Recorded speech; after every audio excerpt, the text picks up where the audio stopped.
here is my first example. I want to calculate the electric field. Okay. Remember, this is electric field or electric field intensity. So, I want to calculate the electric field due to an infinite line charge. Okay. I have an infinite line charge, that is simply meaning that there is a line charge of density rho L, okay, which is measured in coulombs per meter, located on a very narrow or a very thin wire like distribution, and this wire extends all the way from minus infinity to plus infinity. Okay. So, this line charge extends all the way from minus infinity to plus infinity. I can locate any coordinate system to perform this particular calculation. So, let me say I am going to use the Cartesian coordinate system and I am going to line up my z axis along the line charge. Okay. So, the z axis is along the line charge and I have two other axes out here for me. Sorry, this is y axis and this is the x axis. Okay. So, the line charge actually goes all the way towards from minus infinity along z to plus infinity along z. It has no other x or y dimensions. Okay. It is such narrow that it is fitting entirely on the line. Okay. I want to find the electric field. Okay. So, let me say I want to find the electric field at some point in the xy plane.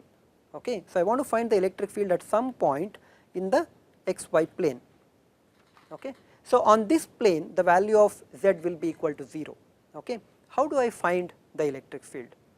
Well, we are going to use this superposition rule that we have written down here, except that this summation will now become an integration over the line along which the charge is distributed.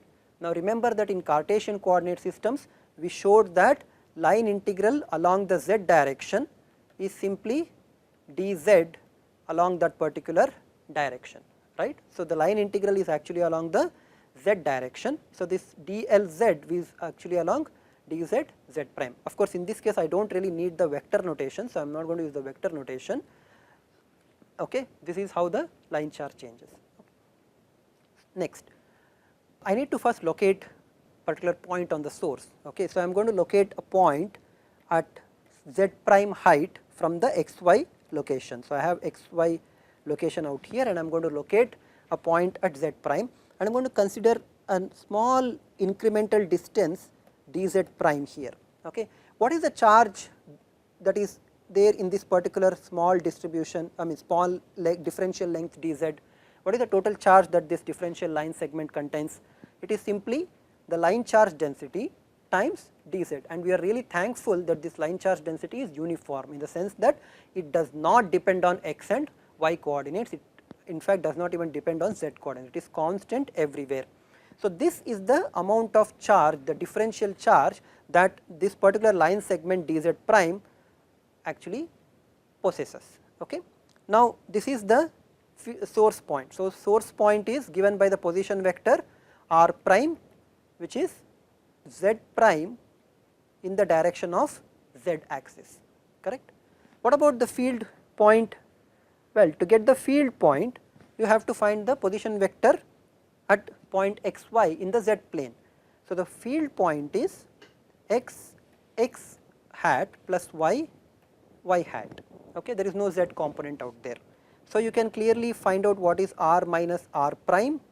Okay. This vector will be x hat plus y hat minus z hat.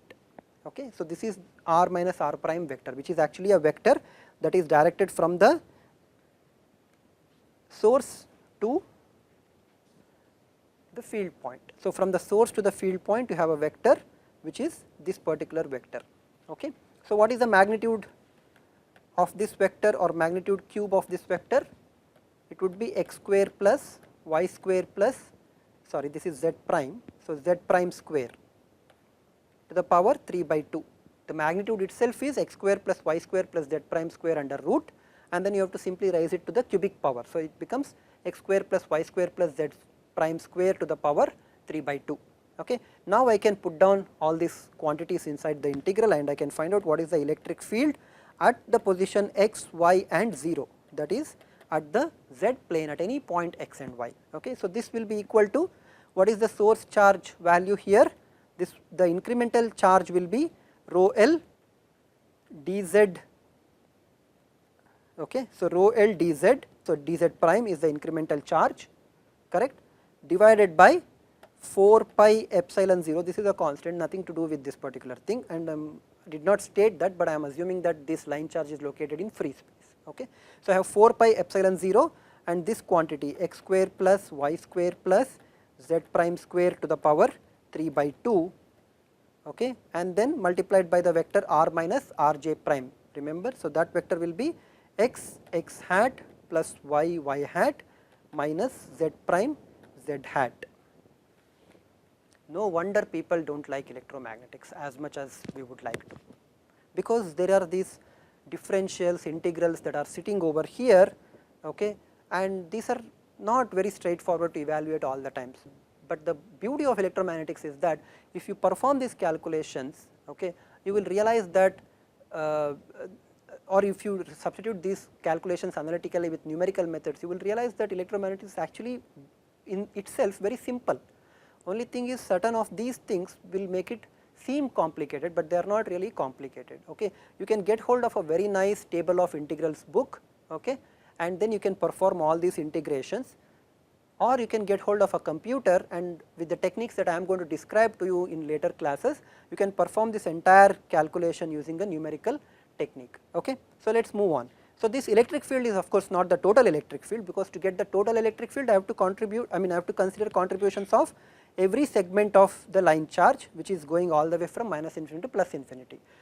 In essence, what I am going to do is to integrate this whole thing from minus infinity to plus infinity, okay. Now my objective for the next few minutes is to evaluate this particular very daunting looking integral, but we will see that this is not such a bad integral after all, okay. The important point to note here is that I have some integration with respect to a certain variable that is happening, and there are certain factors in the denominator, but there are factors in the numerator which are all vectors.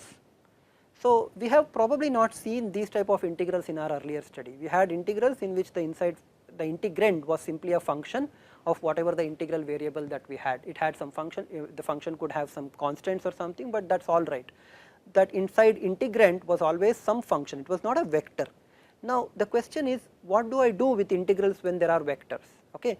Thankfully integral is a linear operation, integration is a linear operation, which means that the three integrals which I showed you in the last slide can actually be broken up into three different integrals, okay. So I actually can break up this into three different integrals, okay, and I will call them as Ix, I can call them as Ix plus Iy plus Iz prime, okay, where Ix will be the integral, rho L by 4 pi epsilon 0 is a constant. So I am going to take this out of the integral, there is minus infinity to plus infinity, the integration variable is z, and there is x square plus y square plus z prime square to the power 3 by 2, and there is x into x hat, okay. So this is the vector. Similarly, you can find out or you can write down expressions for Iy bar and Iz bar. I am not going to do all those calculations, I am going to just show you how to do one integral, and I am hoping that you can use the knowledge that you have already studied in terms of integration and differentiation to obtain the values of the other integrals, okay. So you have this particular integral, you can solve this integral. First of all, look at this, as z is changing, in the sense that physically what is happening, I am moving from z is equal to minus infinity all the way to z is equal to plus infinity. So at each point as I move, what is happening to the direction of the x vector? The direction of the x vector is still the same. At every point along z axis, the direction of the x vector is not changing, the x vector is remaining in the same direction as the x vector that would be there at the origin, okay. So the x vector is also not changing in magnitude, that is the length of this arrow is not changing as I move up and down along the z axis.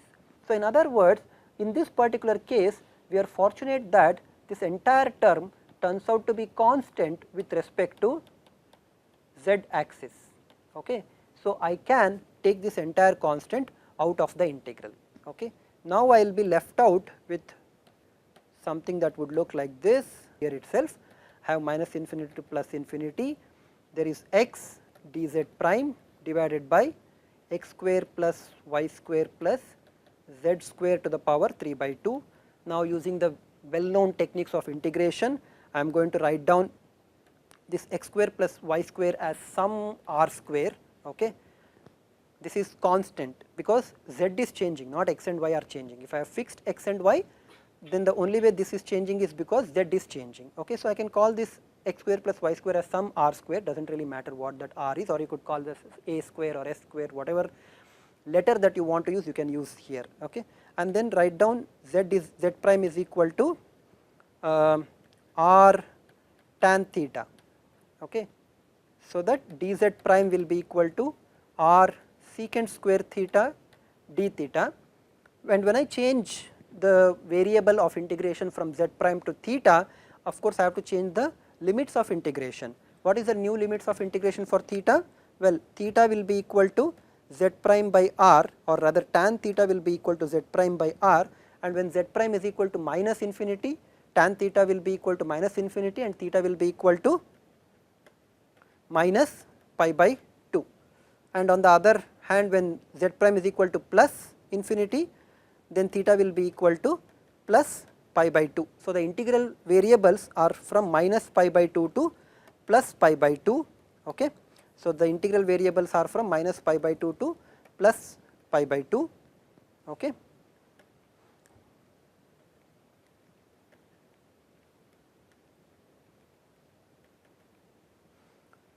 And all these constants I am not going to write at this point. So you can actually take x also out, does not really matter. So I have rho L x hat by 4 pi epsilon 0 as outside of the integral, I am not really bothered about that. Dz prime is r secant square theta d theta, and in the denominator I have x square plus y square, which is r square plus z prime square. Z prime square is r square tan square theta. So r square is a common factor out there, I can take that out. 1 plus tan square theta is secant square theta, and there is a root 3 by 2 power that you have to raise both of them. So that leaves you r to the power 3 secant to the power 3 theta, r cancels out with one of the r's in the denominator, secant square theta cancels out with secant square theta in the denominator, leaving the integral from minus pi by 2 to plus pi by 2. There is 1 by r square here. Okay. And 1 by secant theta is left out. Now I know that secant theta is nothing but 1 by cos theta, therefore 1 by secant theta is cos theta d theta. Do you think this integral will be equal to 0? Well, see how the cos theta function is behaving. So this will be from minus pi by 2 to plus pi by 2, right. So the area under this particular curve will not be equal to 0, and you can actually find out what the area of the curve is. So if you carry out this integral, cos theta becomes sin theta, and then when you subtract this as 2. Okay. So the result of all this for Ix, let me write down the value of Ix in the next slide. So Ix is actually given by rho L by 4 pi epsilon 0, there is an r square in the denominator, and on the numerator I get 2x x hat. Okay. And what is r square? R square is nothing but x square plus, write down x square plus y square over here. Okay. Similarly, you can find out what is Iy, the integral over the y. You are going to see that this would be rho L 2 y hat divided by 4 pi epsilon 0 x square plus y square. Okay. You can also show that Iz will be equal to 0. Okay. So that the total electric field at the point x and y is given by rho L by 2 pi epsilon 0 x square plus y square x hat plus y hat volt per meter. Do not forget to use that volt per meter at the end, because this is what the electric field is measured in. Okay. Before going on to the next part, let us see what this equation is telling us. Okay. What is the direction of the electric field in the xy plane now? If you look at this equation and you have your x and y directions over here, and the z axis is coming up this particular way, So, in the z is equal to 0 plane where we have calculated the electric field, the direction of the electric field is always along the line which is at x hat plus y hat. So, if for example, x is equal to 1, y is equal to 1, the direction will be along y hat plus x hat, which would be making an angle of 45 degrees with respect to the x axis. Okay. So, you can actually see that the direction of the electric field is always what we call as radially away from the line. What is happening to the magnitude of the electric field? Well, the magnitude of the electric field is obtained by looking at the magnitude of this particular vector. So, you have rho L by 2 pi epsilon 0 x square plus y square, there is no change here, but the magnitude of this vector x hat plus y hat is x square plus y square under root. Now there is a square root fellow, you can cancel that out with one of these terms in the numerator, in the denominator. So, the magnitude is actually going as rho L by 2 pi epsilon 0 r, where r is the, so if this is my y and this is my x axis, r is a set of all points which are at a distance r from the origin. Okay. So, the magnitude of the electric field is all constant over here in this particular at a distance r, and more importantly the fields are going away as not as 1 by r square, but they are going as 1 by r. This is the field of a line charge and this is the field of a point charge. Point charge goes as 1 by r square, whereas line charge goes as 1 by r. Interesting, right? Why is the line charge going as 1 by r? Well, what is happening is, if you have the charge distribution over here, okay, so you are looking at the charge line at a distance r from this one. So, you have at most a 90 degree field of view. Okay. So, if this is r, then your field of view is approximately r. So, this as you go away r, the field goes as 1 by r square, but the charge will multiply by r. So, the numerator will increase as r, denominator will decrease as r square, and this r increase in the numerator compensates for the r decrease in the denominator or r square decrease in the denominator, leaving you with a field which is going as 1 by r. Okay. Now, if you have followed this discussion so far, you might have several questions. One of the questions is, why is this person doing this in the hard way? This, let us admit, is actually a hard way of doing this particular problem. Why was I doing this problem in a hard way? Because I wanted to illustrate that when you are faced with a problem in electromagnetics, do not always rush to mathematics. Okay. Mathematics will always give you correct results, there is no doubt about that one. As long as your physical problem is correctly set up, mathematics will always give you correct results. However, if you start blindly applying mathematics, unless you are a mathematical wizard, some of these problems are very hard to solve.